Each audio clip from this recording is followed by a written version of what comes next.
Being from Brooklyn how do I say this correctly? Being from Brooklyn, you know how they say pressure makes diamonds? Well, I got my pressure from Brooklyn. I felt like Brooklyn is not just a place that no one arrived from. We have a lot of monumental, legendary people that paved the way for youngins like me.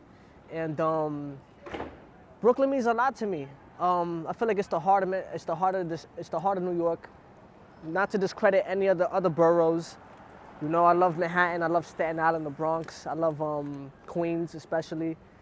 But Brooklyn is just different. You know, I felt like I was in the jungle. You know, while everybody was trying to be the king, I was trying to establish myself as a prince. You know, it wasn't even easy. There was a lot of things I had to deal with too, just being a young kid. And I think God made me a prince for a reason.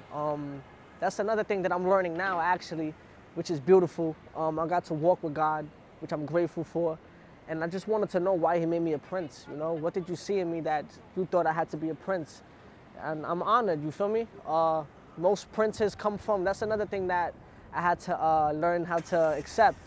Most princes come from kingdoms. They come from kingdoms where their family has the weight that they have to carry, and then the prince usually has to carry his own weight and walk his own path. So I found that kind of interesting. I came from a jungle, the only prince to be from a jungle. It's pretty legendary. So there's more to this story, and I can't wait to learn it myself. Well, when I was on the rap game, you gotta understand the mentor we had was JD, Jermaine Dupri. So he comes from that boom bap, old school style of hip hop, and that was already my style. What was kind of like striking to me was the fact that I was actually the only one that was really rap battling that came from that background, and it made me something different. You know, that youngin from that time period of being 14, 2016, he was hungry. I'm scared of that little nigga because he's different. He didn't give a fuck. Nobody could tell him what to do as far as like, you know, to stand down or anything. He had a point to prove, you know? And I still have a point to prove, but I'm just trying to finish what he started. That's how I view it. And what made me transition into the melodic thing was times changed, you know? We had to prove ourselves in that show that we could rap, that we could put the bars together.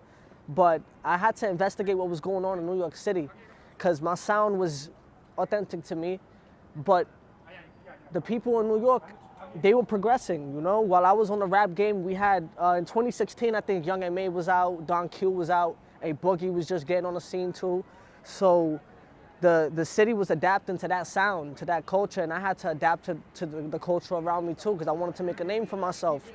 So if you pay attention, like, I added the melodic melodies, but I also had the bars in it. Like, I had to, like, it's like the bars, the punchlines was like my formula, but I would deliver it in the form of a melody. And that's why it was pretty legendary, the form of a harmony. I want to say harmony. And it's pretty legendary. You know, I had to create my own sound and, you know, make a name for myself. So that's how I viewed it. I wanted to sing, you know. I'm learning how to handle it now, but like a majority of humans, if they fuck up and make a mistake, excuse my French, it's behind closed doors or in front of like family members.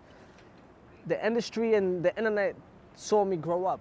So like if I made a mistake, usually it would be online. It would be like, most of my mistakes that I consider to be mistakes are just of me doing certain things online or saying certain things that just don't sit right with me, you know, because I had to go through certain phases in my life as far as like addiction. I haven't really spoke on that topic yet, but because I recovered from it too. You listen to my music, you can probably hear it. And I do touch base on that topic. But I felt like the main thing, the disadvantage was just everybody witnessing me grow up. And there was pros and cons to that. It was pros, the only pro for me was that my fan base became a family. So that family that a regular human being would mess up in front of, or a family member, to me was a fan that was watching me on social media. So they became my family. So I guess that's the best way to analyze it, rather than beating myself down about the mistakes I made, because, you know, I'm still young. So it was a blessing. It was a blessing because I got to see kids my age listen to me for inspiration. And sheesh, when I was going to other things for inspiration, or when I didn't know where to find inspiration, people depended on my music. So that means a lot to me, word. I will have to say recently, I've had all types of celebrities like show me love, but when I started walking with God, God brought to my attention my music. And I started listening to it differently.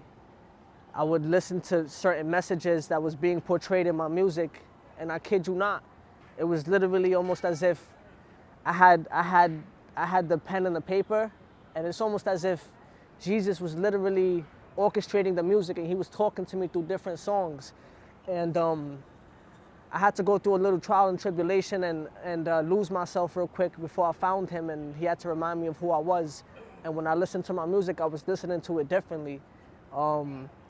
There's certain songs that was brought to my attention where I would literally hear certain lyrics, and it was literally like he was speaking to me and he was responding to me despite what I was rapping about, whether or not I was rapping about lust, the way I used to view women or girls, you know, my sisters, my mothers, my aunts, my nieces, you feel me? Like, these are women that I hold dear to my heart because they listen to my music for inspiration. And literally, despite whatever I was glorifying too, you know, glorifying money, glorifying drugs, glorifying violence, he was still there trying to put a different message in my heart so I can try to pave the way and pave the right message for the youth and for the people that were listening to me. So that really had me shocked, you feel me? It put my mind into a different perspective where I felt like I had to change the narrative just for those that were younger than me that could get led astray, you know? I feel like it's easy to be influenced by negativity, by those people around you. Validation is something that is poison. It's poison to a pure spirit. We all feel like we have to validate ourselves by impressing other people or by hearing what their opinion is and by living off of opinions to give us confidence. When in reality, this was told to me in the beginning of my career, towards the beginning of my career, but they hated Jesus, they're gonna hate you too, you know? That's just what it is. And he walked in perfect human form. He was perfect, he did no wrong. So me, I'm a little hard-headed, you feel me? I made a lot of mistakes, so I expect a lot of things to come back to me, but that's neither here said or done. For the young kids, be authentic.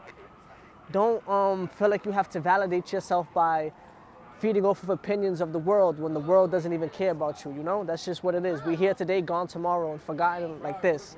So just stay true to yourself. And when you can't find inspiration, create it so you can give it to other people. And whenever they need inspiration, they can find it by going to you. Stay true to yourself, for real.